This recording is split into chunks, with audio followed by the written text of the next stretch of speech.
Bismillahirrahmanirrahim. Assalamualaikum warahmatullahi wabarakatuh. Alhamdulillahirabbil alamin. Alladzi nahmaduhu wa nasta'inuhu wa nastaghfiruh. Wa na'udzu billahi min shururi anfusina wa min sayyiati a'malina. Man yahdihillahu fala mudilla lahu wa man yudlilhu fala hadiya lahu. Asyhadu an la ilaha illallah wahdahu la syarika lah wa asyhadu anna Muhammadan abduhu wa rasuluhu la nabiyya ba'dah. Allahumma shalli ala Muhammadin wa ala alihi wa ashabihi wa man tabi'ahum bi ihsanin ila yaumiddin. Qala Allah tabaraka wa ta'ala fi kitabil karim wa billahi minasy syaithanir rajim. Ya ayyuhalladzina amanu taqullaha haqqa tuqatih wa la tamutunna illa wa antum muslimun. Para hadirin jamaah salat maghrib, bapak-bapak, saudara-saudara sekalian yang saya muliakan, kembali sama-sama kita panjatkan puji dan syukur atas nikmat dan karunia yang telah diberikan oleh Allah Subhanahu wa taala kepada kita semua.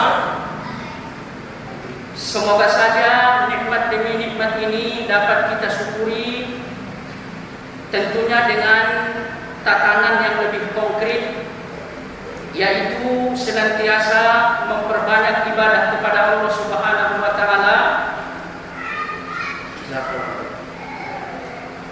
dan senantiasa berupaya untuk senantiasa bertaqarrub kepadanya. Kemudian selanjutnya salawat dan salam sama-sama kita junjung tinggikan tentunya kepada Nabi kita yang mulia Muhammad sallallahu alaihi wasallam dan juga kepada keluarga beliau, para sahabat-sahabat beliau, para tabi'ut tabi'in dan seluruh kaum muslimin yang setia terhadap sunnah dan dakwah beliau sampai hari akhirat kelak. Jamaah sekalian yang saya muliakan, pada kesempatan ini insya Allah kita akan lanjutkan kembali kajian kita, yaitu tentang tafsir Al-Quran. Dan kita masih ada pada surat An-Naba. Dan insya Allah ayat yang akan kita bicarakan untuk kesempatan ini yaitu ayat ke-19. Hadirin jamaah sekalian yang saya muliakan, pada pertemuan yang lalu atau pada ayat yang sebelumnya kita telah membicarakan tentang keadaan umat manusia ketika dibangkitkan oleh Allah Subhanahu wa taala dari kubur masing-masing. Dan di ayat ke-19 yang akan kita bicarakan pada kesempatan ini, insya Allah di sini Allah Subhanahu wa taala akan memberikan penjelasan tentang keadaan alam semesta kelak pada saat hari kiamat terjadi. Allah Subhanahu wa taala berfirman, A'udzu billahi minasy syaithanir rajim. Wa futihatis samaa'u fakanat abawaba. Dan dibukakan langit sehingga ia seperti pintu-pintu. Nah, di dalam ayat yang mulia ini Allah menegaskan bahwa langit yang ada di atas kepala kita kelak di akhirat akan dibukakan. Dan yang dimaksud dengan yang dibukakan di sini yaitu terbelah. Sebagaimana dijelaskan oleh Allah Subhanahu wa taala di dalam ayat yang lain seperti dikutip oleh Imam Al-Qurtubi, wa yauma tashaqqaqus sama', pada hari kiamat terjadi maka langit itu akan terbelah.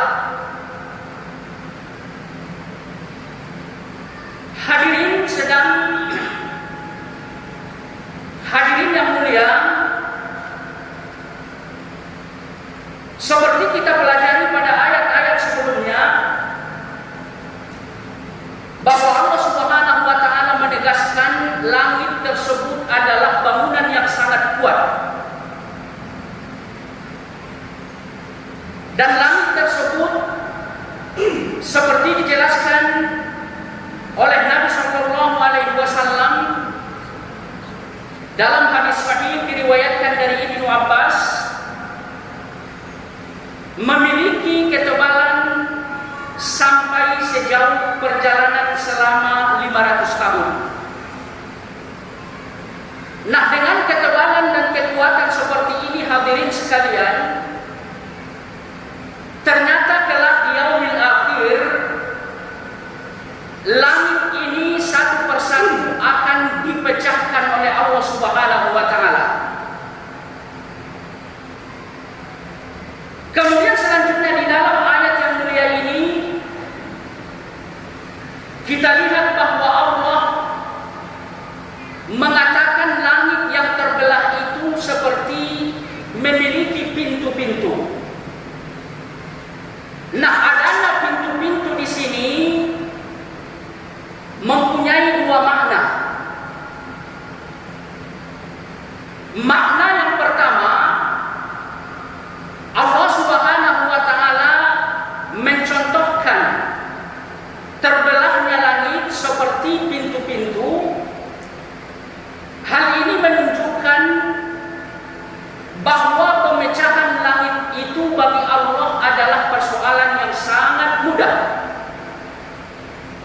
Sama halnya dengan kita ketika kita hendak membuka pintu-pintu rumah kita.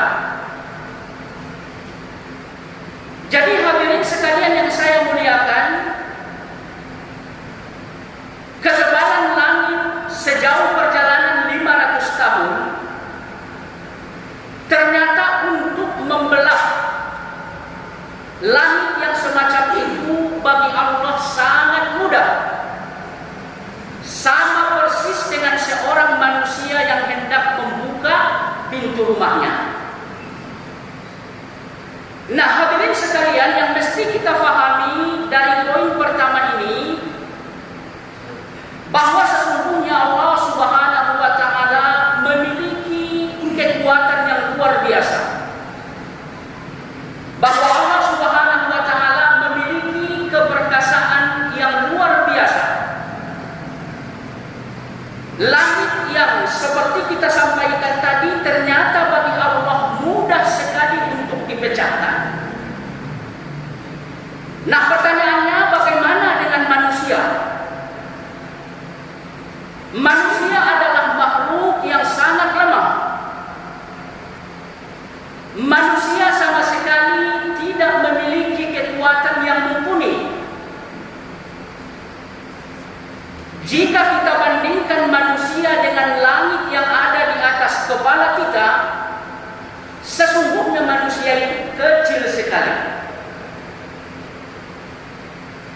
Nah, untuk menghancurkan langit ternyata bagi Allah mudah sekali. Lalu bagaimana untuk menghancurkan manusia yang notabene-nya jauh lebih lemah dibanding langit yang sangat luar biasa? Maka oleh karena itu hadirin sekalian yang saya muliakan, sekuat apapun Anda, baik secara fisik atau secara intelektual, maka Anda harus sadar bahwa sesungguhnya Anda lemah. Anda tidak memiliki kekuatan apapun.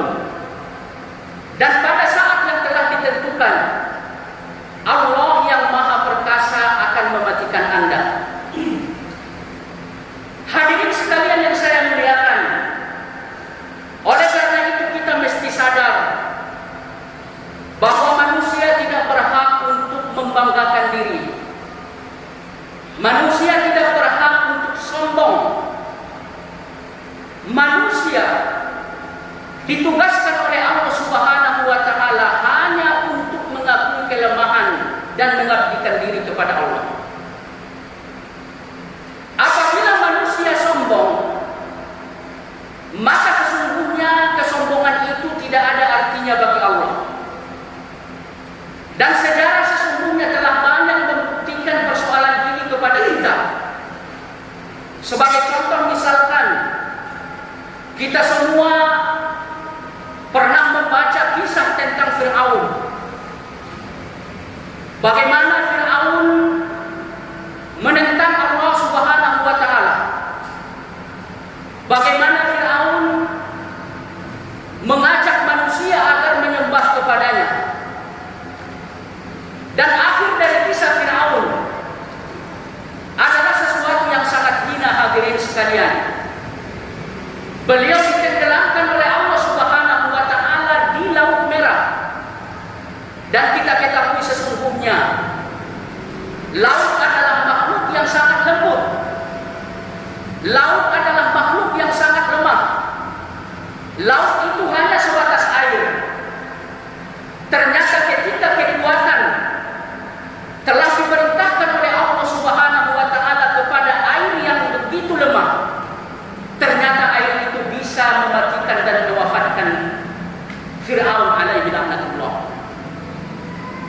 Nah, hadirin sekalian yang saya muliakan, inilah pelajaran pertama yang mesti kita ambil dari ayat yang mulia ini. Sadarilah, ketahuilah bahwa sesungguhnya Allah Maha Perkasa dan Maha Kuat. Adapun kita sebagai manusia sama sekali tidak memiliki kekuatan apapun. Dan oleh karena itu, jangan sekali-kali membanggakan diri di hadapan Allah atau di hadapan manusia. Jangan sekali-kali bertakabur di hadapan Allah. Jangan sekali-kali menolak kebenaran yang telah ditetapkan oleh Allah Subhanahu wa taala. Kemudian selanjutnya, hadirin sekalian yang saya muliakan, Allah Subhanahu wa taala di dalam ayat ini mengisyaratkan pecahnya langit dengan pintu. Hal ini menunjukkan bahwa dari tempat tersebut para malaikat akan keluar kelak di yaumil akhir. Dan kita ketahui hadirin sekalian bahwa jumlah malaikat sesungguhnya tidak terhitung. Bahkan di dalam hadis sahih diriwayatkan oleh Imam Al-Bukhari dan juga Imam Muslim bahwa Nabi Shallallahu Alaihi Wasallam mengatakan dalam hadisnya, untuk setiap harinya malaikat yang bertawaf di Baitul Ma'mur sebanyak 70.000 malaikat. Dan kata Nabi Shallallahu Alaihi Wasallam, 70.000 malaikat ini tidak akan kembali lagi untuk bertawaf di Baitul Ma'mur sampai kiamat terjadi. Dengan penjelasan yang disampaikan oleh Nabi kita Shallallahu Alaihi Wasallam, dapat kita pahami bahwa jumlah malaikat luar biasa. Jumlah malaikat sama sekali tidak terhitung. Yang mengetahui jumlah malaikat itu hanyalah Allah Subhanahu wa taala. Hadirin jamaah sekalian yang saya muliakan, melalui poin kedua terkait dengan ayat yang mulia ini, Allah Subhanahu wa taala menjelaskan malaikat-malaikat itu jumlahnya tidak terhitung.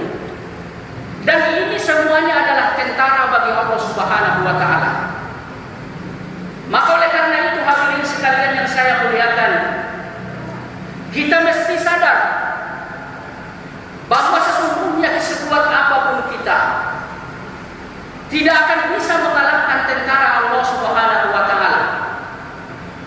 Tidak akan dapat mengalahkan para malaikat-malaikat. Seperti di perang Badar misalkan, orang-orang kafir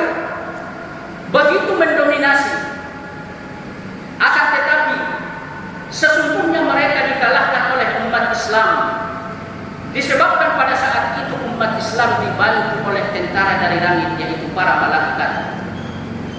Hadirin sekalian yang saya muliakan, Allah Subhanahu wa taala menyatakan di dalam Al-Qur'an seperti pada ayat yang kita bacakan tadi, wa yauma tashaqqaqu as-samaa'u bil ghamami wa nuzila al-malaa'ikatu tanzila. Pada saat langit itu dipecahkan oleh Allah Subhanahu wa taala, maka dari pecahan itu keluar awan putih. Lalu kemudian setelah itu Allah Subhanahu wa taala menurunkan para malaikat tanzila dengan berbondong-bondong. Coba perhatikan hadirin sekalian yang saya muliakan, bagaimana proses hari kiamat yang akan terjadi. Allah Subhanahu wa taala telah mempersiapkan sedemikian rupa. Allah mempersiapkan para malaikat, di mana mereka menjalankan apa saja yang telah diperintahkan oleh Allah Subhanahu wa taala, dan sedikit pun mereka tidak pernah bermaksiat kepada perintah Allah Subhanahu wa taala. Lalu kemudian Allah Subhanahu wa taala pun mengadili kita di sana. Barang siapa di antara kita yang divonis oleh Allah Subhanahu wa taala sebagai orang baik, maka ia akan dipersilahkan masuk surga. Barang siapa yang divonis oleh Allah Subhanahu wa taala sebagai penduduk neraka, maka ia akan masuk neraka. Hadirin sekalian yang saya muliakan, semua kegiatan-kegiatan yang akan dilaksanakan di sana kelak akan dibantu oleh malaikat-malaikat yang tidak terkira jumlahnya. Hadirin sekalian yang saya muliakan, pada ayat berikutnya Allah Subhanahu wa taala berfirman, "Wa suyyiratil jibalu fakanat saraba." Dan kelak di hari akhirat Allah akan menjalankan bukit-bukit atau gunung-gunung, fakanat saraba, maka jadilah gunung-gunung itu seperti fata morgana. Hadirin sekalian jamaah yang saya muliakan, di dalam ayat Al-Quran Allah Subhanahu wa taala banyak sekali menjelaskan tentang keadaan gunung-gunung kelak di yaumil akhir. Dari penjelasan yang disampaikan oleh Allah, sesungguhnya antara satu dengan yang lain tidak kontradiktif. Antara satu dengan yang lain sesungguhnya saling memiliki keterkaitan makna. Makanya Imam Syekh Asy-Syinkiti mengatakan bahwa hal pertama yang akan terjadi kelak terhadap bukit-bukit atau gunung-gunung yaitu al-indikak. Gunung-gunung yang kita lihat seperti sekarang, dan bahkan di ayat sebelumnya Allah jelaskan, gunung-gunung itu seperti paku bumi. Gunung-gunung itu yang menopang bumi ini agar bisa tentram.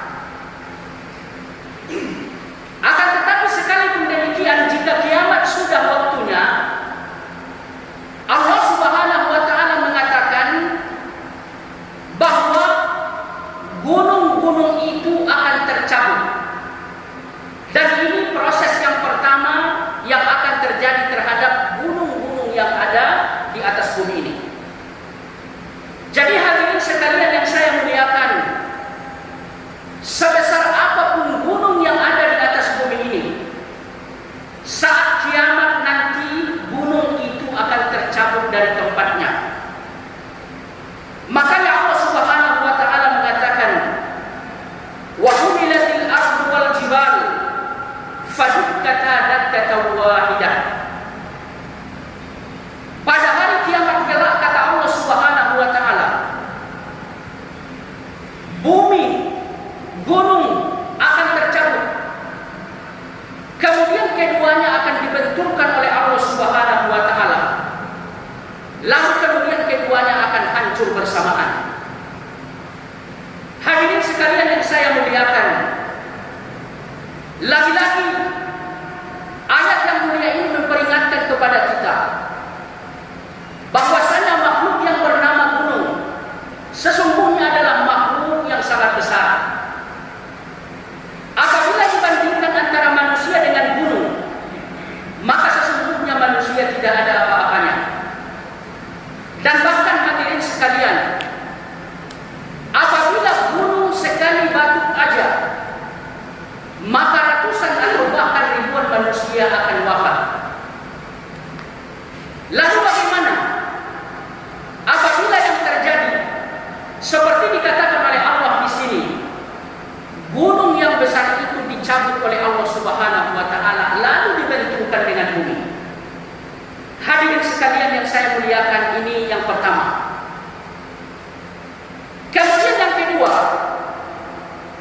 bumi tersebut akan dijadikan oleh Allah Subhanahu wa taala seperti kapas yang berterbangan. Seperti dijelaskan di dalam Al-Quran, Allah Subhanahu wa taala berfirman, "Wa takunul jibal kal'ihnil manfush."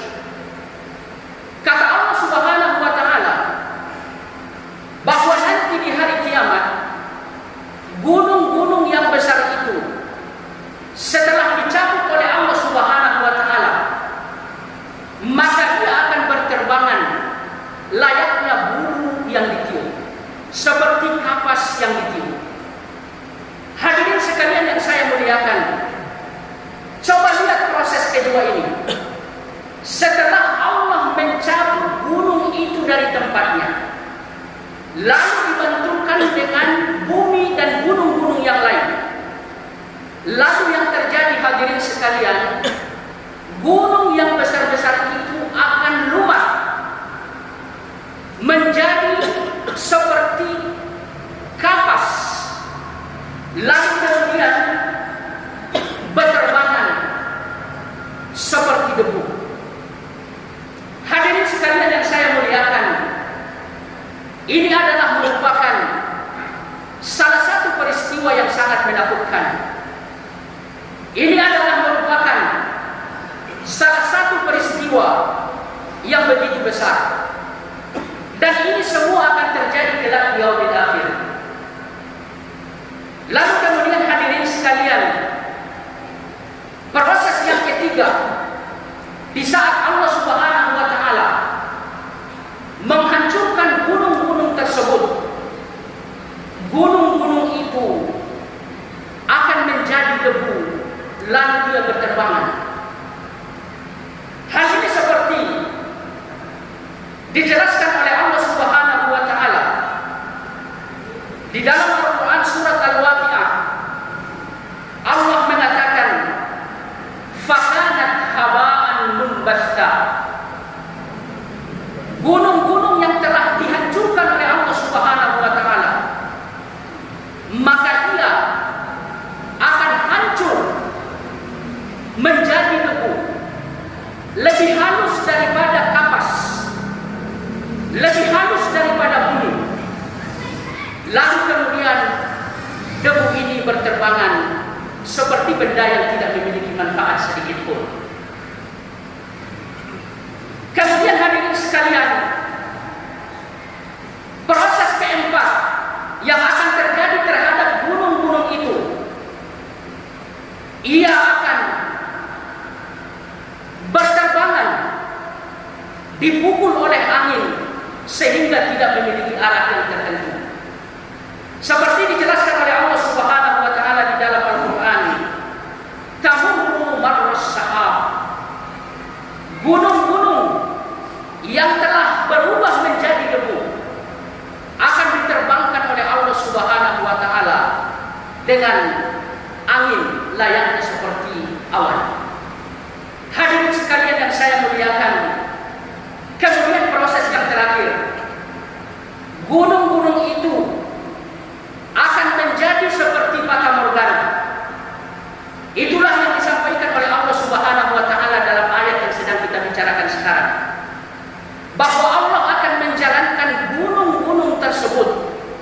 lalu kemudian gunung-gunung itu seperti fata morgana. Imam Ibnu Katsir mengatakan bahwa fata morgana itu adalah seperti layaknya air bagi orang yang menyaksikan di padang pasir.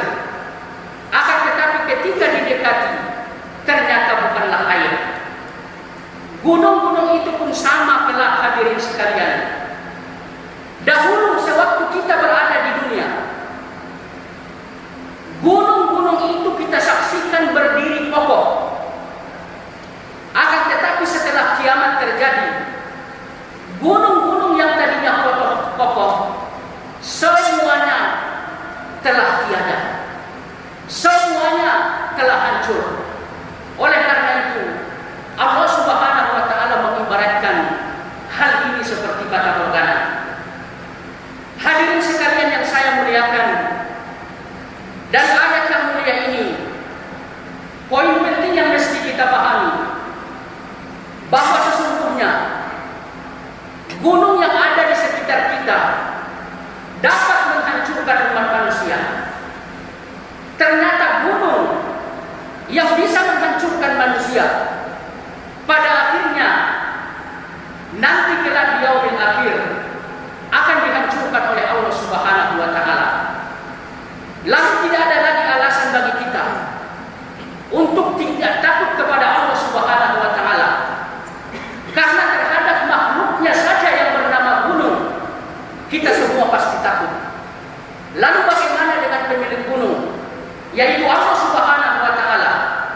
Jangankan manusia, gunung saja dihancurkan oleh Allah Subhanahu wa taala sampai 5 tahapan seperti yang tadi kita jelaskan.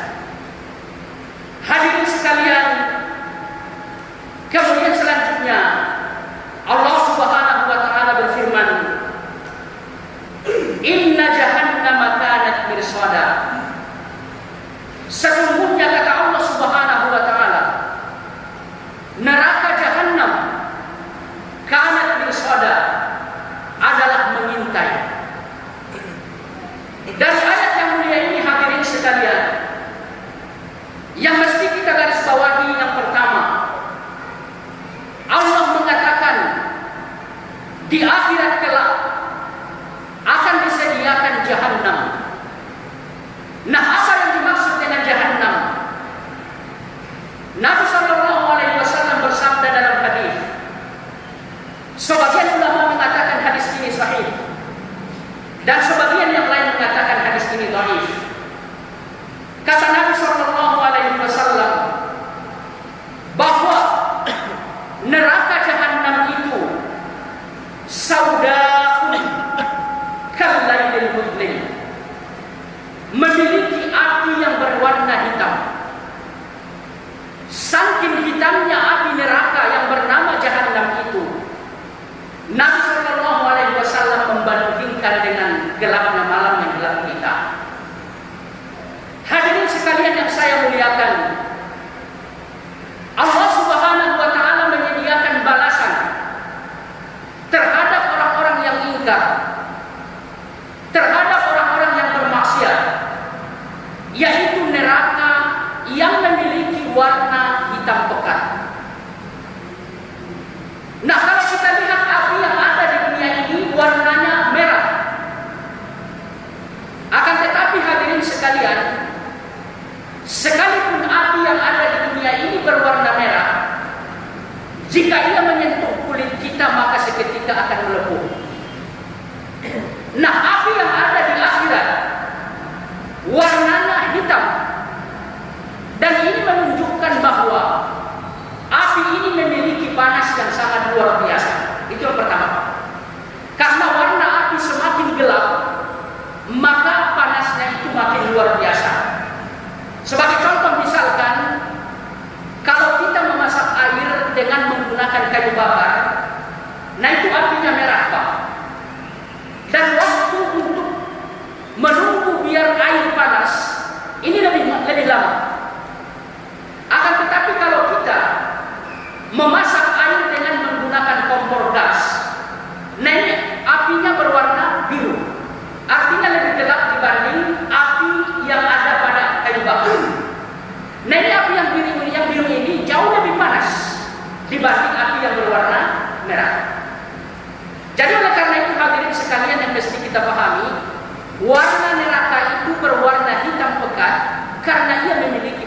yang sangat dahsyat.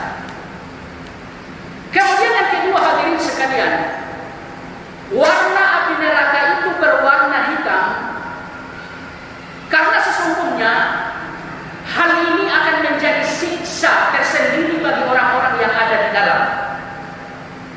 Kalau seandainya warna api neraka itu berwarna merah, maka akan ada cahaya.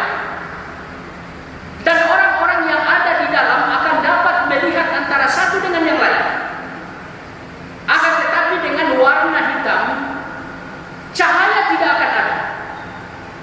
Neraka itu gelap gulita, sehingga orang yang disiksa di dalam neraka itu antara satu dengan yang lain tidak dapat saling menyaksikan. Maka dengan keadaan seperti itu, azab api neraka tersebut akan terasa luar biasa, Pak. Karena kita merasa di tempat itu hanya sendiri, tidak ada teman yang lain. Karena kalau kita merasa ada teman yang lain, secara psikologi azab ini akan berkurang. Sama halnya apabila kita sakit, hadirin sekalian. Jika kita sakit di atas dunia ini, lalu kemudian kita dibawa ke rumah sakit, di sana kita dirawat, di sana kita akan menyaksikan banyak orang yang sedang sakit. Dengan melihat adanya orang yang sakit, psikologi kita juga merasa bahwa ternyata bukan saya aja yang sakit. Ini akan menjadi proses penyembuhan dan akan mengurangi rasa sakit yang kita derita. Jadi sama halnya dengan neraka, hadirin sekalian. Seperti yang saya sampaikan tadi, karena kita merasa di sana hanya sendiri, maka secara psikologi kita tersiksa luar biasa. Hadirin sekalian yang saya muliakan, kemudian selanjutnya dari ayat yang mulia ini, Allah Subhanahu wa Ta'ala mengatakan bahwa neraka itu mengintai. Hal ini pada pertemuan yang lalu telah kita sampaikan, bahwa neraka itu mengintai kita pada saat kita melewati sirat.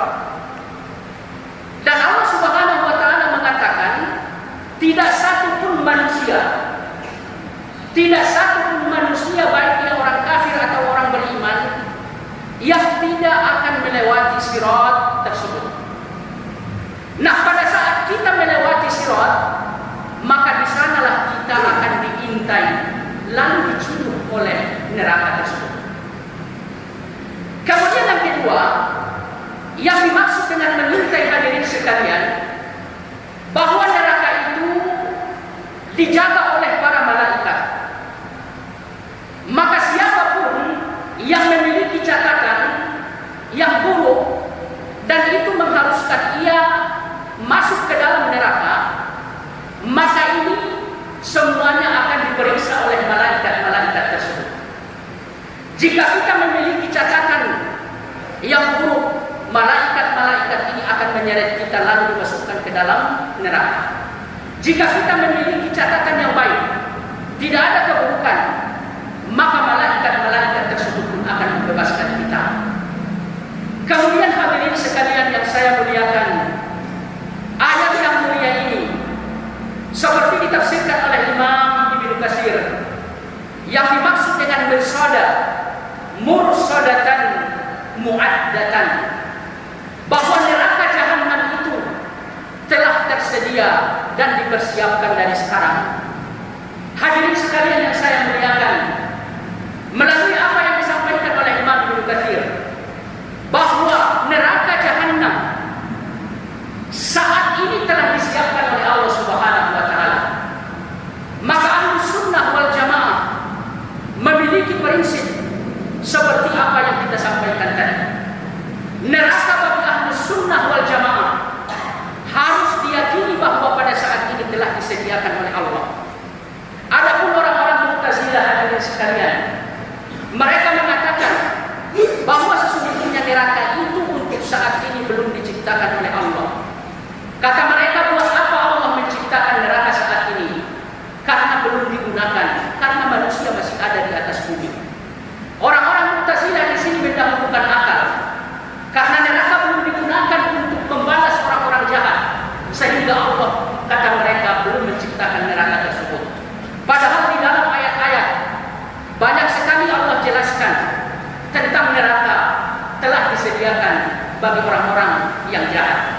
uiddat lil kafirin. Neraka itu telah disediakan kata Allah terhadap orang-orang kafir. Hadirin sekalian yang saya muliakan, jika kita meyakini bahwa neraka itu saat ini ada, maka insya Allah keyakinan seperti ini akan membuat kita lebih hati-hati. Keyakinan seperti ini akan membuat kita takut untuk menjalankan hal-hal yang tidak diridhoi oleh Allah Subhanahu wa taala. Karena dalam ibadah kita mesti ada 3 pondasi hadirin sekalian. Pondasi pertama harus ada mahabbah. Kita harus mencintai Allah Subhanahu wa taala. Kita harus menginginkan pertemuan dengan Allah Subhanahu wa taala. Faman kana yarju liqa'a rabbih falyamal amalan shalihan. Barang siapa yang menginginkan pertemuan dengan Allah, maka hendaklah ia melakukan amal-amal saleh. Pertemuan dengan Allah sesungguhnya akan terjadi kelak di yaumil akhir, dan itu terjadi di dalam surga. Kemudian dalam ibadah kita harus ada fondasi yang kedua, yaitu roja. Kita harus menjalankan ibadah rojaan, berharap kepada Allah Subhanahu wa taala. Dan harapan tertinggi orang-orang beriman setelah bertemu dengan Allah, yaitu mereka dapat dimasukkan ke dalam surga yang penuh dengan nikmat. Kemudian yang ketiga hadirin sekalian, dalam ibadah kita mesti ada fondasi yang ketiga, yaitu khauf. Apabila kita memiliki khauf, maka sesungguhnya dalam ibadah target kita satu-satunya adalah bisa dibebaskan oleh Allah Subhanahu wa taala dari pedihnya adab neraka. Hadirin sekalian yang saya muliakan, melalui ayat ini atau melalui penafsiran yang disampaikan oleh Imam Ibnu Katsir bahwa neraka itu saat ini telah tersedia, kita harus lebih ikhlas lagi menjalankan ibadah kepada Allah. Lakukanlah ibadah kepada Allah semata-mata karena 3 hal tadi. Jangan sampai tujuan target utama kita dari ibadah yang kita lakukan adalah sesuatu yang bersifat balasan duniawi. Karena apabila duniawi yang menjadi tujuan kita dalam ibadah, maka sesungguhnya hal ini akan mengurangi keikhlasan kita kepada Allah Subhanahu wa taala. Hadirin jamaah sekalian yang saya muliakan, kemudian selanjutnya Allah Subhanahu wa taala mengatakan lit-taghina ma'aba. Neraka yang luar biasa panasnya. Kemudian neraka yang mengintai ini disediakan oleh Allah Subhanahu wa taala sebagai tempat tinggal bagi orang-orang yang melampaui batas. Hadirin jamaah sekalian yang saya muliakan, orang-orang yang melampaui batas inilah yang akan menjadi penduduk neraka yang telah dijelaskan oleh Allah dalam ayat yang tadi. Apa yang dimaksud dengan tagha? Apa yang dimaksud dengan melampaui batas?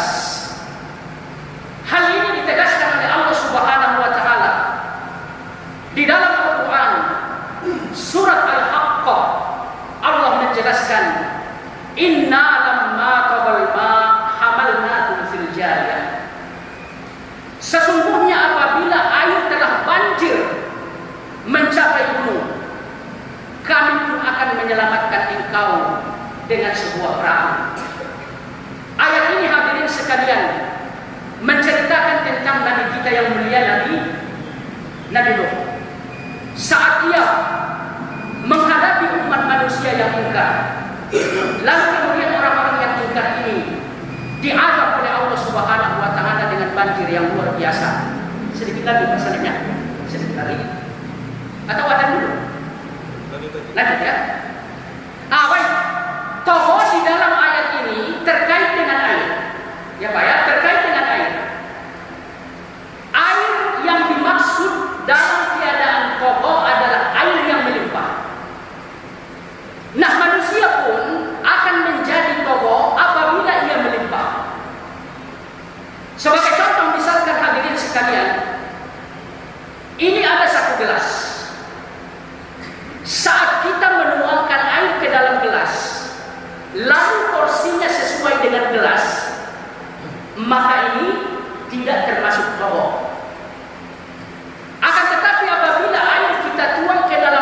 gelas, lalu porsinya melebihi kapasitas gelas, maka air akan melimpah. Dan air yang melimpah itu tidak ada manfaatnya. Nah hadirin sekalian, ini analogi. Ini contoh yang datang dari Allah Subhanahu wa Ta'ala, bahwa orang-orang yang toho melampaui batas tersebut adalah orang-orang yang bersyariat, lalu kemudian mereka melebih-lebihkan syariat itu dari petunjuk yang telah ditetapkan oleh Nabi Shallallahu Alaihi Wasallam. Maka oleh karena itu hadirin sekalian, apapun syariat yang hendak kita jalankan, jika itu berkaitan dengan ibadah, lakukan sesuai dengan porsi yang telah ditetapkan oleh Nabi. Lalu lakukan seperti apa yang telah dilakukan oleh Nabi. Jika kita melebih-lebihkan dari apa yang dilakukan oleh Nabi, maka inilah yang disebut dengan tokoh. Dan di dalam ayat ini, orang-orang yang tokoh diancam oleh Allah Subhanahu wa Ta'ala dengan apa? Dengan neraka. Oleh karena itu hadirin sekalian yang saya muliakan, Imam Ibnu Katsir menafsirkan ayat ini, beliau mengatakan, yang tokoh kata Ibnu Katsir adalah orang yang bermaksiat kepada Nabi Shallallahu Alaihi Wasallam. Kenapa Nabi yang dikatakan Ibnu Katsir sebagai objek yang dimaksiati dalam ayat ini bukan Allah? Karena Nabi lah yang telah mencontohkan bagaimana komposisi syariat yang mesti kita jalankan. Nabi lah yang menetapkan ukuran waktu tentang syariat yang mesti kita jalankan. Jika waktu dan ukuran itu kita lebih-lebihkan, maka sesungguhnya kita bermaksiat kepada siapa? Kepada Rasulullah Shallallahu Alaihi Wasallam. Allah mengatakan mereka adalah orang yang tokoh dan berhak untuk dimasukkan ke dalam api neraka. Hadirin sekalian yang saya muliakan, ini poin dari kajian kita malam ini. Berupayalah untuk memaksimalkan ibadah kepada Allah dan lakukanlah ibadah itu seikhlas mungkin. Lakukanlah ibadah mencakup 3 hal tadi yang kita sampaikan. Lakukan dengan mahabbah, lakukan dengan roja, lakukan dengan khauf. Kemudian yang kedua, proses ibadah itu lakukan seperti yang dilakukan oleh siapa? Oleh Nabi Shallallahu Alaihi Wasallam. Jika kita beribadah sesuai dengan cara yang dilakukan oleh Nabi, maka itulah yang disebut dengan ittiba. Ulama-ulama kita mengatakan ikhlas dan ittiba inilah syarat yang akan membawa ibadah kita di sisi Allah sebagai kebaikan dan akan membuahkan pahala yang besar. Demikian yang bisa disampaikan, mudah-mudahan bermanfaat. Kita tutup dengan kafarah majelis. Subhanakallah wa bihamdik, asyhadu an la ilaha illa anta, astaghfiruka wa atubu ilaik. Assalamualaikum.